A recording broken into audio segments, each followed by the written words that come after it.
Good morning, welcome to Dothan Rotary Club. Appreciate everyone being here today. What a great day to be in Dothan, Alabama. Thanks for standing. We'll now have our national anthem, which we're going to have to sing on Pluto. Now let's do deposition and open thing, I believe. We'll have a national anthem, Pledge of Allegiance. Please join me. Oh, say, can you see how the dawn's early light was around we live at the twilight's last gleaming, whose cross stripes and bright stars through the perilous fight over heavenly hearts were so gallantly streamed, and the rocket's red glare, the bombs bursting in air, gave through the night, and our flag was still there. Oh, say does that star spangled banner yet wave? For the land of the free and the home of the brave. I pledge allegiance to the flag of the United States of America and to the republic for which it stands, one nation, under God, indivisible, with liberty and justice for all. Invocation today.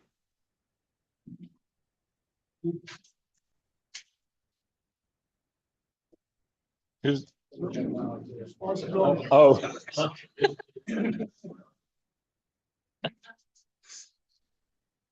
Pray with me, please. Heavenly Father, we thank you for this Rotary Club and how it helps this community, providing service above self for many projects that will help our neighbors. Be with our leaders, help them guide our nation and country, our county and city, state as well, in the direction it needs to go. Bless this food to the nourishment of our bodies and us life service. Amen. Family brother, Terry Jester. Thank you, President Allen. Hope everybody's having a great day. What a special time it is during this Easter season. No birthdays celebrated today, but we do have a big anniversary. It's Jed Downs and Abby on April the 5th. Hope everybody has a great week. Happy Easter. Thank you.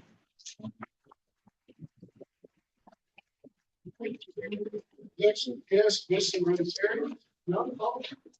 Good morning, everybody. I hope everybody had a great weekend and has a great Easter week. We are happy to welcome our guests and visiting Rotarians today. If I call your name, would you please stand and remain standing until all visitors are recognized? We have guest Stephanie Poppel, who's a guest of Margaret Futch.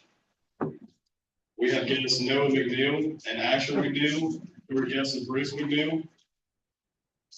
We have Shirley Collier, Keith and Terry Devere, Joel Barfield, and Tommy Allen, who are all guests of Jack Collier. We have Mark Colburn and Mayor Mark Slula, who are guests of the club. We also have Mike Schmitz, who is a visiting member from the Tuesday Rotary Club. Thank you.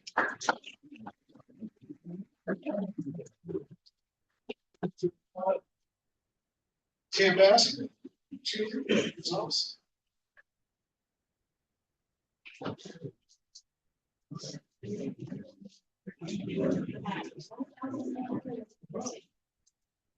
Today we have 1,446 points.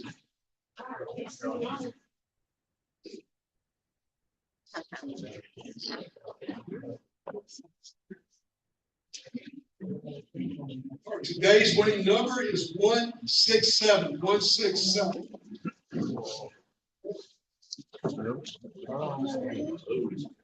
Give Michael a close time.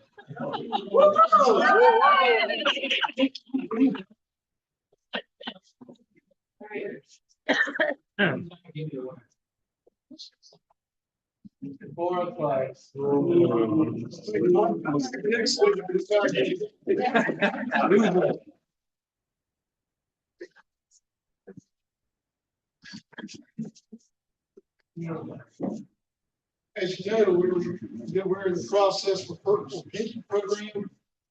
We'll wrap up, or we'll deliver on the 27th of April. If you've not ordered your donuts, please order today. You can pay either Wes or Heather. We are asking for payment at the order if all possible. Just want to give you a quick update.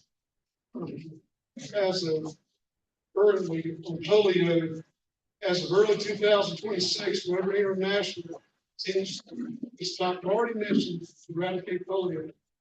0 cases of wild polio got reported in 2026 as of this day, following only 44 cases in 2025.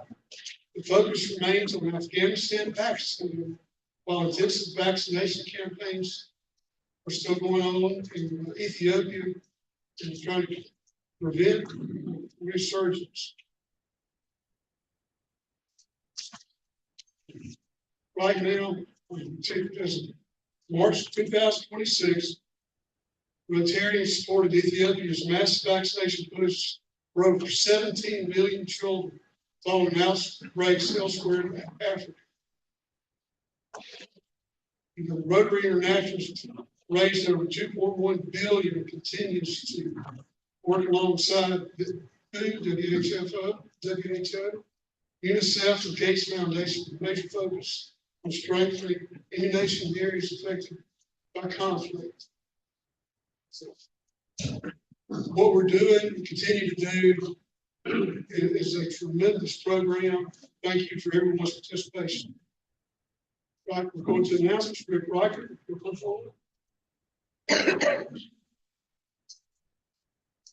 just keep coming back, you just can't get rid of them. It's just... All right, so you, for all members, you have a ballot on your table. So we've talked about this the last couple of weeks. Ballot 2026-27, the Rotary Club Vice President, Davis Flowers. Yes, and Mike, you cannot vote. All right, if you come back and buy some more tickets next week, we'll kind of let you vote afterwards. Or write-in, Davis Flowers for Vice President, or write-in. Our Board of Directors, vote for one, Stephanie Walker or Nathan Wallace, or you can actually do a write-in too. So we'll, me and David Hanks will pick those up in just a few minutes. So if you can go ahead and do those for us real quick. I'm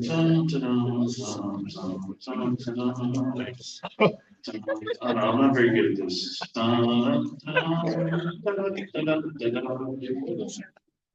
They're supposed to be helping me. He's over there eating, Andy.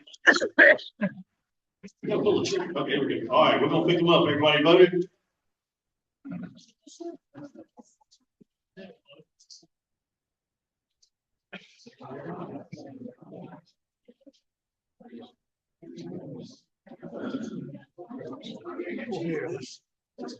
All in one person.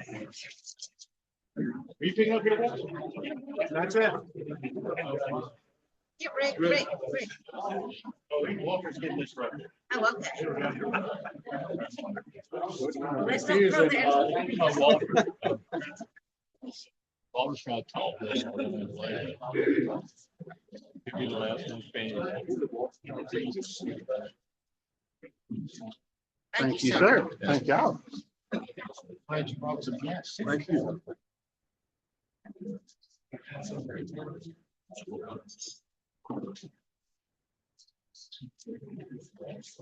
Walter did get through. We're going to need a motion to make sure that nominations are closed.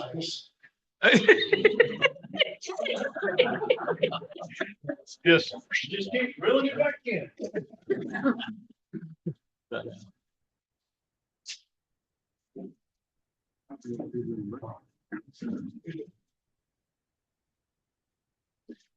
Any more ballots? You got one back there? Got one more. That is the deciding Rick says vote. vote. Right. Sir, Rick says vote if he's over.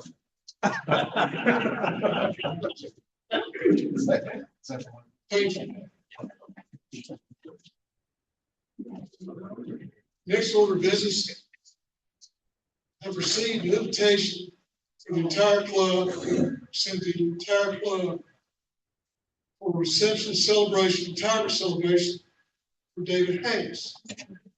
Reception will be April 9th, between 2 and 4 at the food bank, 382 Twitchell Road. We'll continue, I'll bring this up again, put it out on the email as well.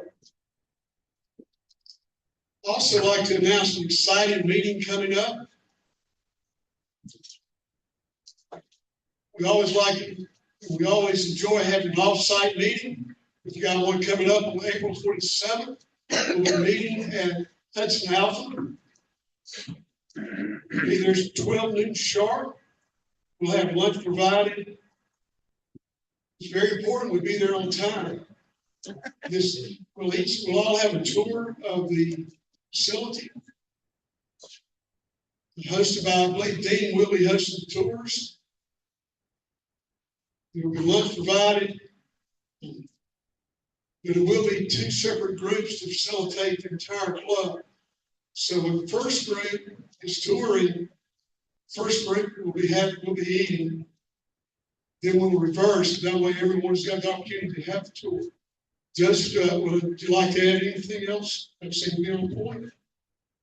Perfect. That ends our announcements for today. We'll turn the meeting over to Jack Collins.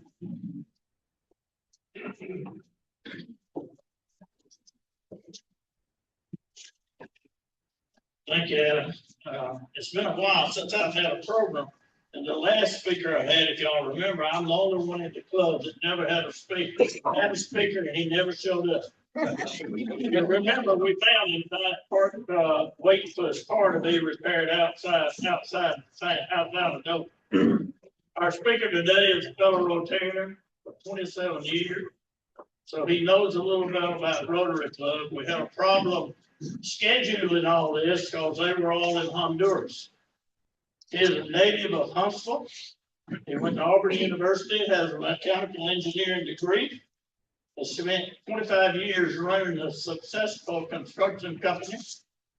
John is an avid CrossFit athlete, an outdoor explorer, likes to race kayaks for 31 miles. I'm not sure about that one. And climbing Mount Rainier.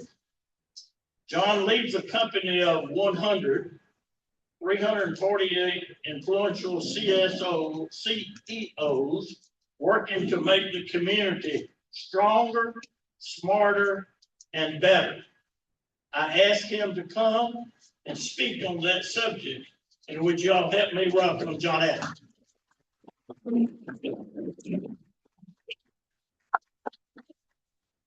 Well, good afternoon to everybody. Thank you for being here. And it's so great to be in the city of Dothan, and it's great to be amongst fellow Rotarians as well. So thank you for having me. I do want to thank Jack for the invite, and I did show up. So Jack, you did well. Normally, I want to recognize my wife, Tammy Allen. Normally, with her job as Deputy Commissioner of Agriculture and Industry, usually she's on this side of the podium, and usually I'm on the outside there cheering her on. So thank you for being here. And this morning, this is Tammy's hometown, she said no pressure here at today. So hopefully we'll do you right. I also want to recognize some other folks in the room too that are just friends of mine from Dothan. Mark Culver, thank you for being here with us. Mike Schmitz, Mayor Saliba, and certainly Paul Lee. Thank you for the tour earlier of your facility. So it's great to be in Dothan, Alabama. Tammy and I got married about 4 years ago, and so for me being able to spend time in Dothan the last 4 years, I think I've made the rounds of hopefully most of the highlights in Dothan. Got to spend time in Conestogas and Hunts and Dobbs, and it was so sad to drive by Dobbs the other day and see that it was gone. So God rest Dobbs' soul. But, you know, for me, I do, Mayor Saliba, for your behalf, do tend to leave a little bit of tax dollars here when we go back north to Huntsville at S. Brandon. So he usually takes a pretty good hit out of my back pocket when we go there. And usually we go there every time we come to Dothan. So we try to leave a little bit here. And I think the last thing that I thought about in the last couple of days that we've been here, you know, I think I'm always enamored by the peanut people. You know, hopefully that's what, I'm not sure if that's what you call, but the little peanut people that you have everywhere in front of your places of business. And so my suggestion is maybe Mayor Saliba, you and Mayor Bauer can have a exchange, and maybe you could have a peanut that's dressed up in maybe an astronaut costume or something like that, and we can put in front of the Space and Rocket Center. So maybe we can help you work on that as well. Thank you so much again for having me here. As a 27-year Rotarian at the Madison Rotary Club, I can tell you the value that Rotary has certainly brought to me. When I was introduced to Rotary 27 years ago, I had no idea what Rotary was. I didn't know what a service organization was. I had heard about it, but one of my friends actually invited me to come to a lunch, and that was 27 years ago. And so I've had the joy of being, I think, every service position in my Rotary Club, including president and assistant district governor. But really the things that I think motivate me the most over the last 8 to 10 years, and Jack mentioned it, was our work that we do in Honduras. This is our 6th year traveling to Honduras. We've been in there 20 years. It's my 8th time traveling to Honduras.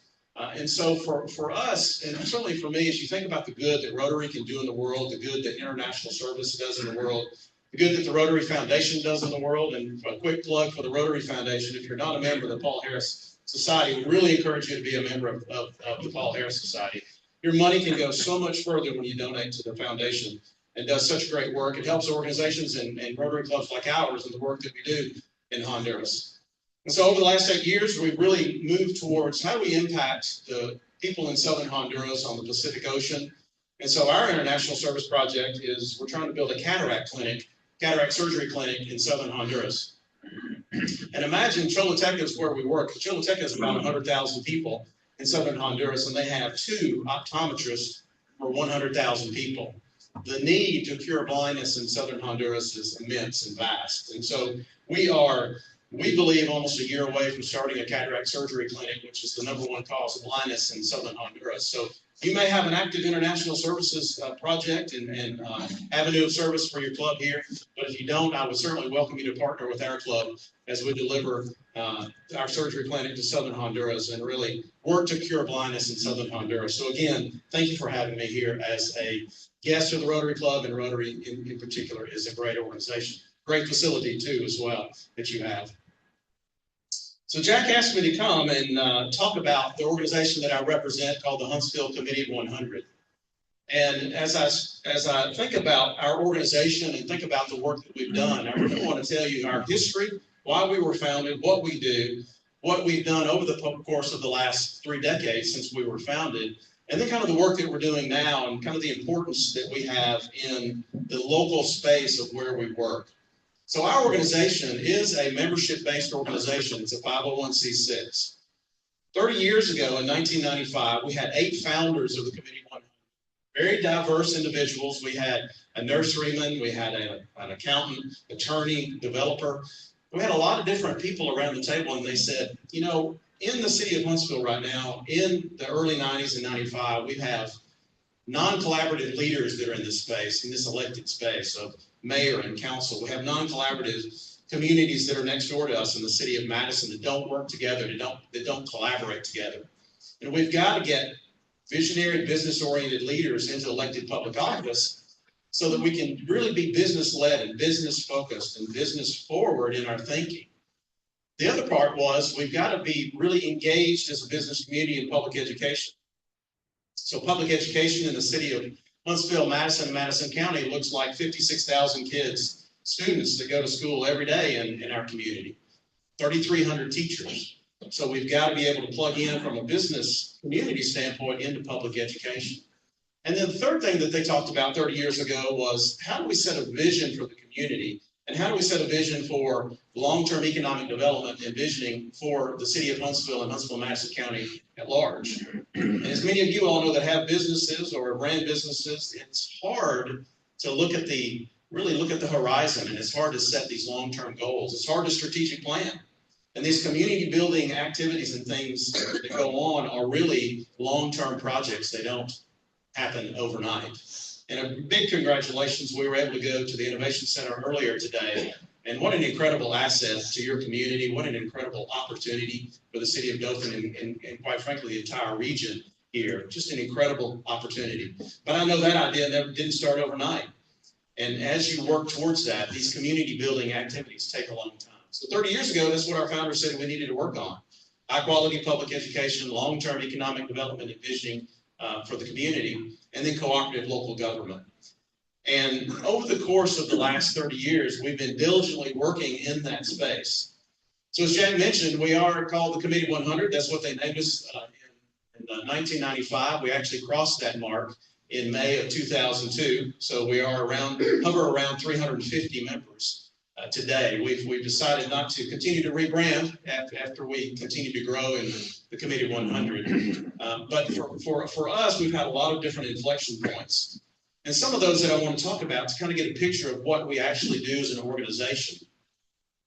27 years ago, again, we were founded in 1995. Around 1999 or 2000, the city of Chattanooga had built their downtown aquarium. We were all in the community going up to Chattanooga, spending our tax dollars.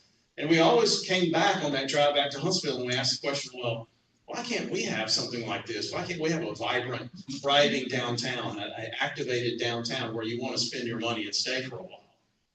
And so it took us quite a few chances to get the right people organized on the bus for the trip that we went to go see Chattanooga. We talked to their mayor, their city manager, their philanthropist, and we asked them those questions. Well, how did you go about doing these things?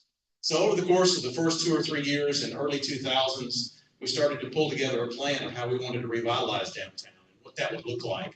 And what were some of the public policy changes that we needed to make in city ordinances to make sure that we had a vibrant downtown?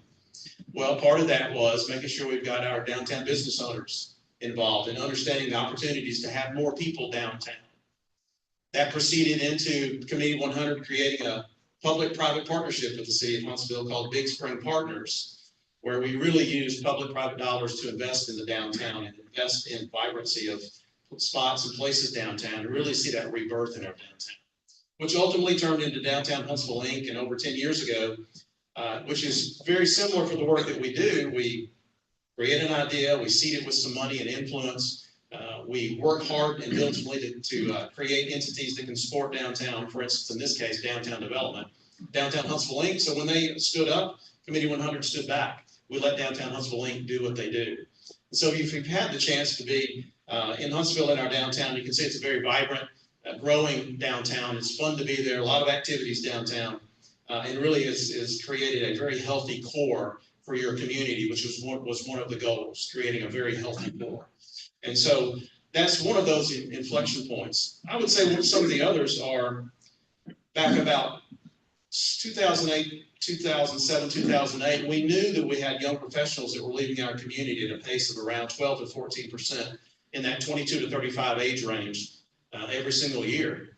Well, we want to keep our talent. We want to keep our students. We want to keep our kids here in the community and make sure that we plug them into the job opportunities that we have.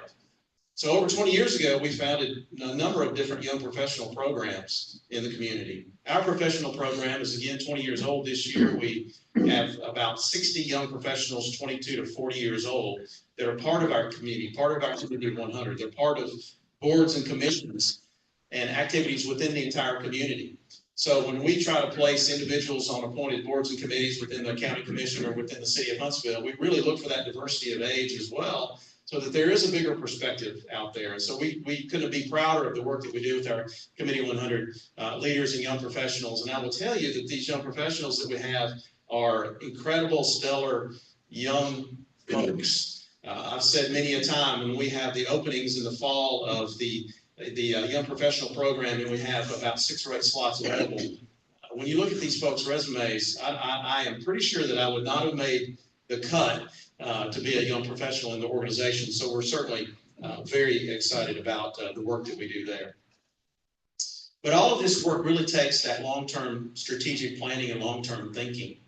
So I want to tell you a little bit about each of the kind of pillars in the work that we do today, alongside the same thing that our founder said 30 years ago. And one of those, when we talk about high-quality public education, I've been in this role for about 9 years. I'll start my 10th year in September. And this organization, we are, again, members. We are C-suite level members in the community, members of influence.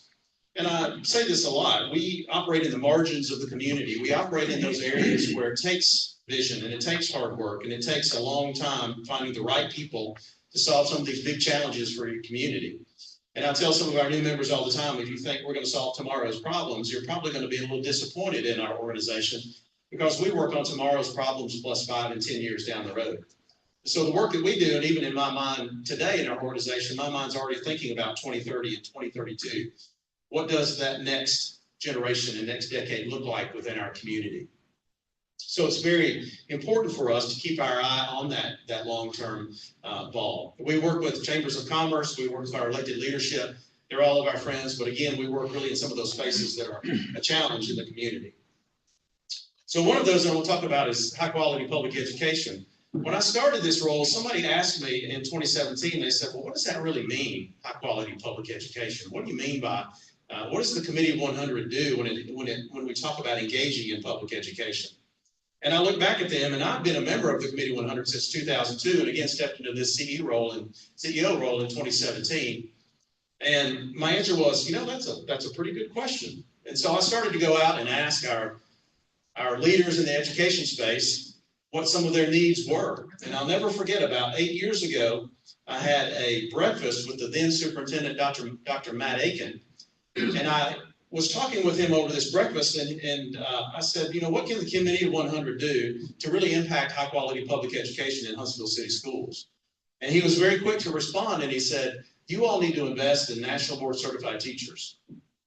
Of which I promptly looked over the table and I said, I have no idea what you're talking about. No clue. I thought all teachers were certified. Well, the reality is, yes, they are. But that conversation started a multi-year journey towards an initiative called Raise Your Hand. In 2018, when I had that conversation, I promptly went to our schools foundation, a friend that was running the organization at the time, and said, let's go down and learn about what National Board Certified Teachers are. And we learned that National Board Certified Teachers is the highest level of certification a teacher can get. It's typically a 1 to 3 year journey, 4 modules that teachers take. It costs $500 a module, so $2,000 for a teacher to go through this NBCT training and certification. But when they get this certification, the impact they have in the classroom is just exponential. It was really amazing to learn the kind of impact that NBCTs have in the classroom. Number one, it's about a 2 to 3 month gain in the classroom from achievement. So think about that. If you have an NBCT every year in front of your student, the amount of gains that they can have in public education. The return on investment, you invest $1, you get $31 back. Mississippi did a study on that back about 5 years ago. So the return on investment certainly is there from the business community and the public at large. And so we started to learn more about these NBCTs and what it looked like. That followed into 2019 when we raised $200,000 to fund those 100 teachers that Dr. Aiken said.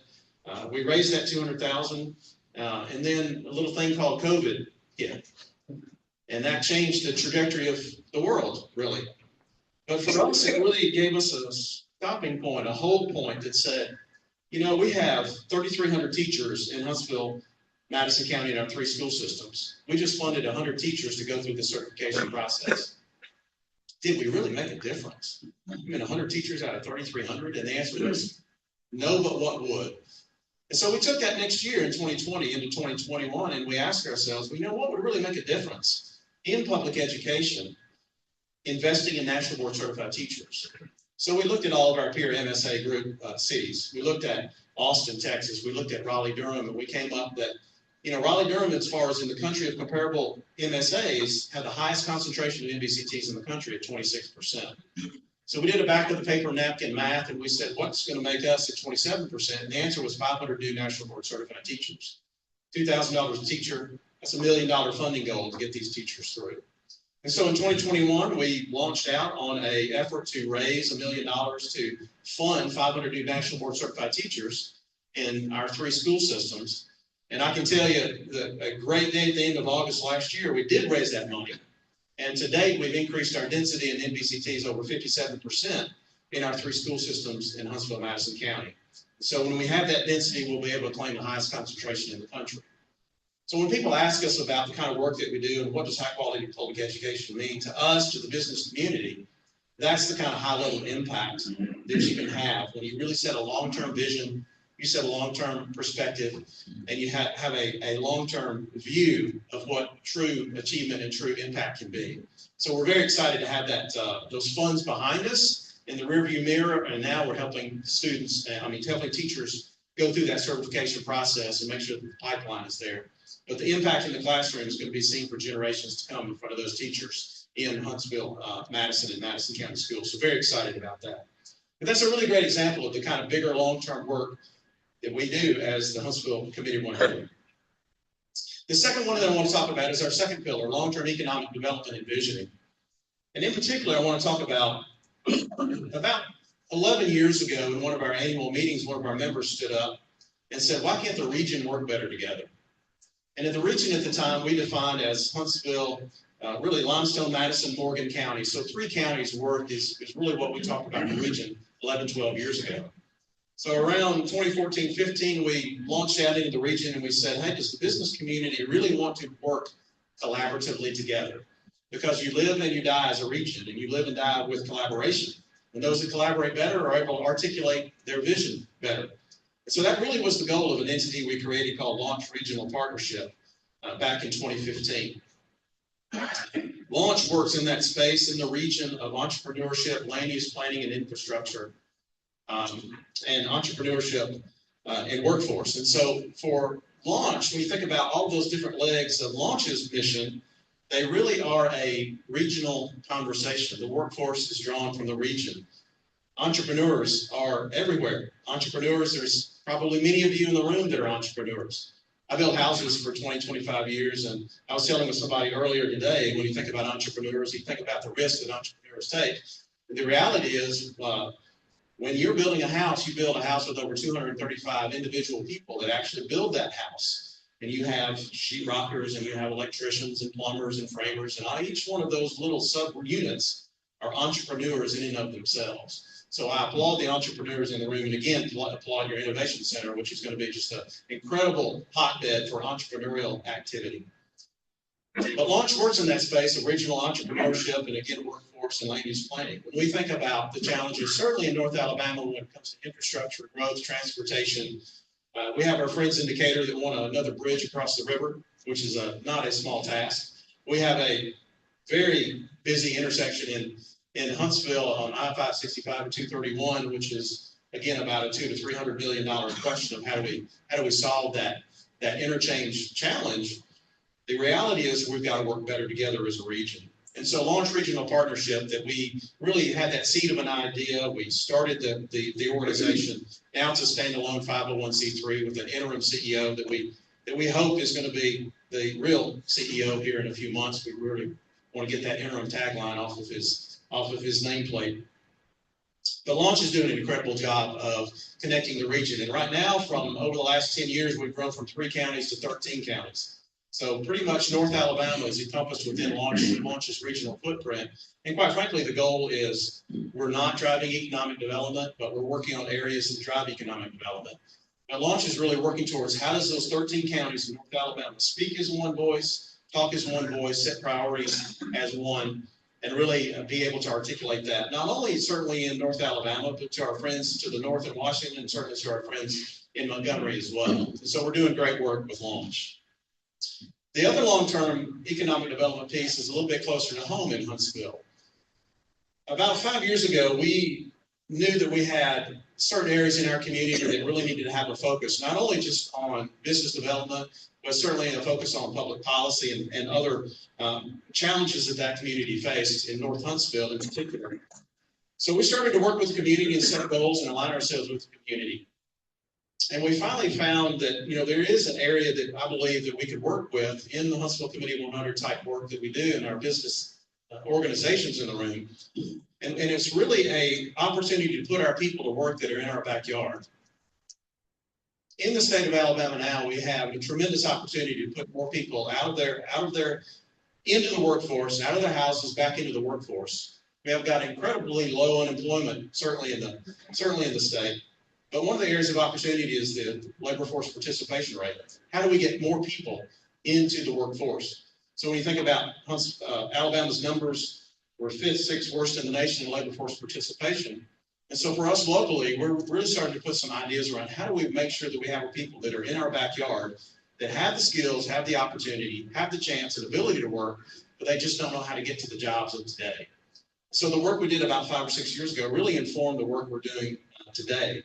And I'm proud to say we were able to launch, with the help of AIDT, a Career Connect hiring events that we did in November and January of this last year. And these have never been done in Huntsville, Madison County, Career Connect events. You probably have some here, certainly in your area, but in Huntsville, Madison County, we never had the chance to do those. So we decided Career Connect tool is really the way to get more people in our backyard into the job opportunities of today. So taking that step with the community, they partnered with us. We were able to host 2 events. And in those 2 events, we had over 2,300 individuals in Huntsville, in particular in North Huntsville, pre-registered for these events.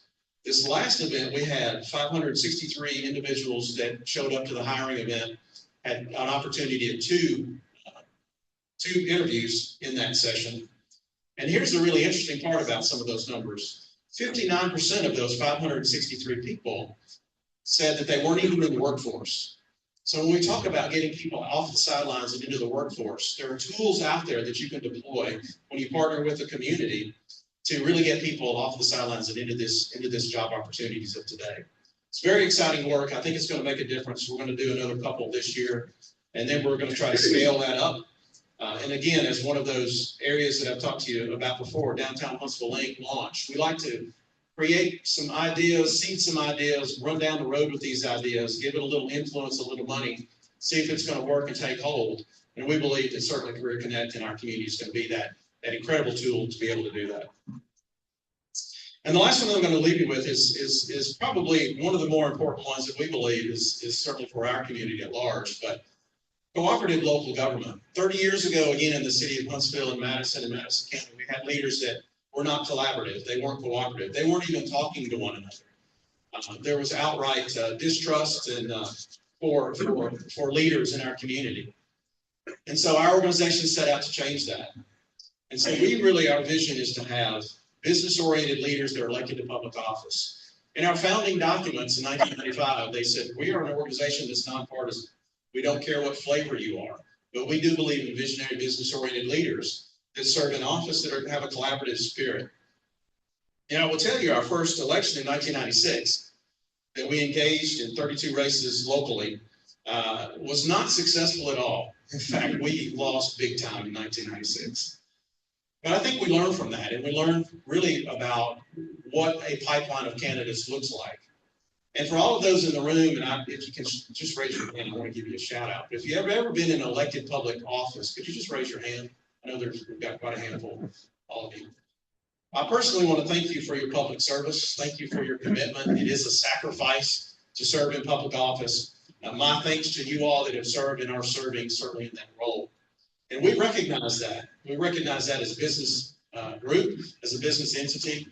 And so we do engage in 32 races locally. We engage in the city of Huntsville mayor, council, school board, city of Madison mayor and council, and we also engage in the county commission races, county commission chair, county commissioners, as well as the superintendent school board in the county. So 32 races that make up all of these elected officials that really impact our daily life, every single day is where we engage. So over the course of the last 30 years, I think we've been fairly successful. We like to say we like to have a candidate that's of the mayor battle mindset, that has a business forward first kind of mentality. How do we take something from an idea to a reality, and how do we make sure that government gets out of the way and provides all the resources and opportunities and partnerships to make those businesses thrive and your community thrive? And so for us, as we look back at some of the successes that we've had, we also have what we believe is some challenges upcoming in 28, 30, and 32, which is the next 3 cycles within our community. We've had a lot of elected leaders that have served well. They've served many years in public office. And we realize that over the course of time, people like to do different things, and they like to retire, and they like to go and fish and maybe go somewhere. Things are going to change. We know that that's going to happen. And so for us as an entity, we really put a lot of effort in the last 5 to 6 years thinking about how do we create a better pipeline of candidates? How do we create a pipeline of younger individuals that want to serve in public office, that want to really take that sacrifice and lead and carry the mantle forward for some of these business leaders that we've had serving in office that have made us so successful, certainly in Huntsville, Madison County. We certainly want to continue that train forward. Some of the ways that we're doing that, quite frankly, we have what we call a governance institute, where we have training sessions, not only on political training. So we actually have a 2-session class. It's about 3 hours long, where we bring in individuals and experts to tell individuals, hey, this is what it's like to run for office. We bring current office holders in. We bring retired office holders in to share with the group about what it's like to really serve. You know, campaigning is one thing. Serving in office is totally different. And so we really want to share tools and tidbits of how to run successfully for local public office. And so we have that Governance Institute political training that does that. The other part that we teach, quite frankly, that I always love to see a good gavel in the room, is parliamentary procedure. It's very important. So we teach a class on parliamentary procedure about how to run a meeting, set an agenda. If you have business, have a meeting. If you don't have business, don't have a meeting. So we want to make sure that we have utilizing people's time appropriately. So individuals like all of you that have a chance to serve in some of these nonprofits or appointed boards and commissions know how to run a meeting and know how to be efficient in running a meeting. The other part of that, we also train school board members that are either potential candidates or certainly serving school board members about the roles and responsibilities of the school board. School boards, municipalities, county commissioners, they all have different powers. And some that run for school board, we found, believe that they are city council members, and they are not. The legislative opportunities and priorities and governance that they have is totally different. So we found that as a real weakness in our community, and we're leaning in on that pretty heavily. And then the last that we've really developed over the last 3 years has been what we are calling our boards and commissions process. We believe in vibrancy on boards and diversity on boards. And so we put together a process with our members as a whole. If you have an interest in serving in office, one, we want you to get boardsmanship training, which is something else we teach. Teach about how to serve on a board, what your role is. You know, probably many of you have been asked to serve on a board, and you have no idea what the roles and responsibilities are, the time commitments, the bylaws. And so we teach in that space. But for us, we want to make sure that we get quality individuals appointed to boards and committees. So when you have a functioning planning commission, you have a functioning construction appeals board, when you have functioning municipal and county boards and commissions, you're going to have a more highly functioning community at large. And so for us, we really see that as a secondary reason to engage, not only in the elected space, but also engage in the appointed space as well. And we've been seeing benefits from that. So as we really look towards the next few years and few cycles in our elected office, we have a lot of work to do. We have a lot of work to do to continue this incredible opportunity and economic train that the city of Huntsville and Huntsville-Madison County in particular has. The community has been blessed with quality leaders, quality individuals, and many of you in this room know and have worked with these individuals as well. And so for us, we really try to find what that pipeline of candidates is. And I will tell you that it's probably one of the most difficult things that we can do. So we are reaching out to many different areas in our communities, our spheres of influence, our networks, to drive more people into considering a service in public office, which again, it is a sacrifice, and we're grateful for all of those that certainly work in that space. So I'll leave you with this, just maybe a note of encouragement. 26 years ago, I had a life event where I lost my godson to brain cancer in 5 days. And as much as a shock that was, it was really a life lesson learned for me, where my life motto is never assume the luxury of time. And so since then, 26 years ago, really that has driven me in the work that we do. It's driven me in my small business when I was a builder. It's driven me in this work that we do for the Committee 100. It drives me every day to have purpose. It drives me to really focus on those long-term things that matter. You know, many things in life, at the end of the day, don't matter at all. And so when you focus on the long term, you focus through a lot of these things that don't matter. Forget what drama is out there. Focus on the things that really impact people. For those that serve, certainly in Montgomery, I know, Paul, thank you for your service and thank you for serving in that. We talked about this earlier. It's a true sacrifice. And doing the right thing is hard. And doing the right thing is important. And we have incredible leaders that do that. But I would say, again, Mayor Saliba, thank you for being here and just your incredible community and your incredible city. There's so many great things happening. You've got an incredibly vibrant downtown. It's so exciting to see all of the things that are going on in Dothan. And it's been a real treat for me, again, over the last 4 years to come to enjoy and love Dothan and to be able to come here and spend time here as well. And so just really grateful for that. But I would just encourage you, too, as a Rotary Club, what an incredible club. You're 100 and a lot of years. 1919, I think it was. You know, Rotary Club can make a huge difference. And Rotary Club makes a difference not only here locally, but also internationally.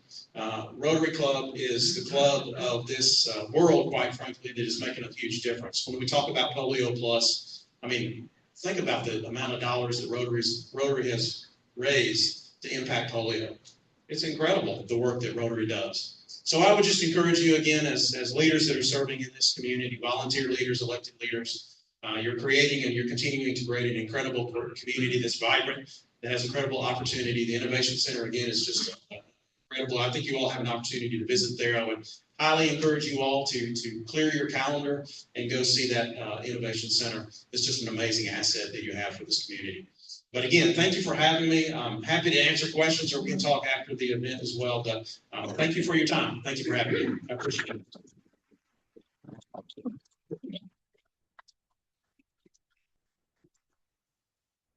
We do have time for a few questions.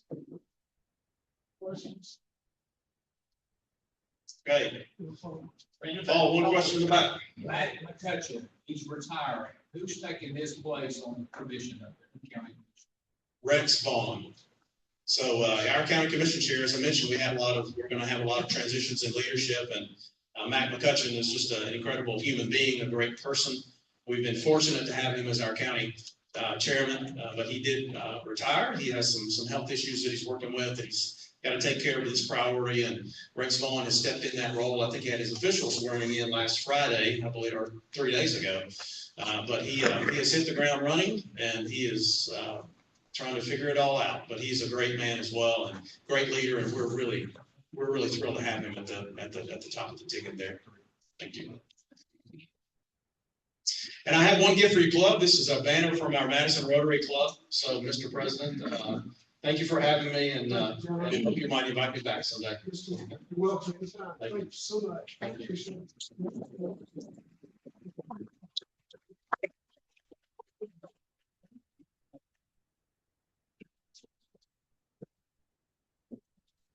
Very proud. Thank you. I would like to make one more announcement, just something to bring to your attention. I'm not aware, Will's not here today. Will Golson, our Outlaw Club, is just doing a great job. They're very active. Last week, they've already begun participating as buddies for the Miracle Field program. They're very active in things that we're not even aware of. See any of those guys, be sure to thank them for what they're doing and be very appreciative of it. Next week's program will be New Member Vocational Day, opportunity to get to know our new members. I'd like to thank all of those who were guests today, everybody who participated in helping put this program together. Thank you, John, for being here. Thank you, Jack. Will, let's rise and say the four-way test. Think,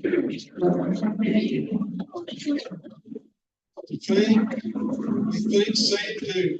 Is the truth, is the fair for all concerned, will be a good and better friendships, will be beneficial for all concerned. Look forward to seeing everybody next week. Thanks.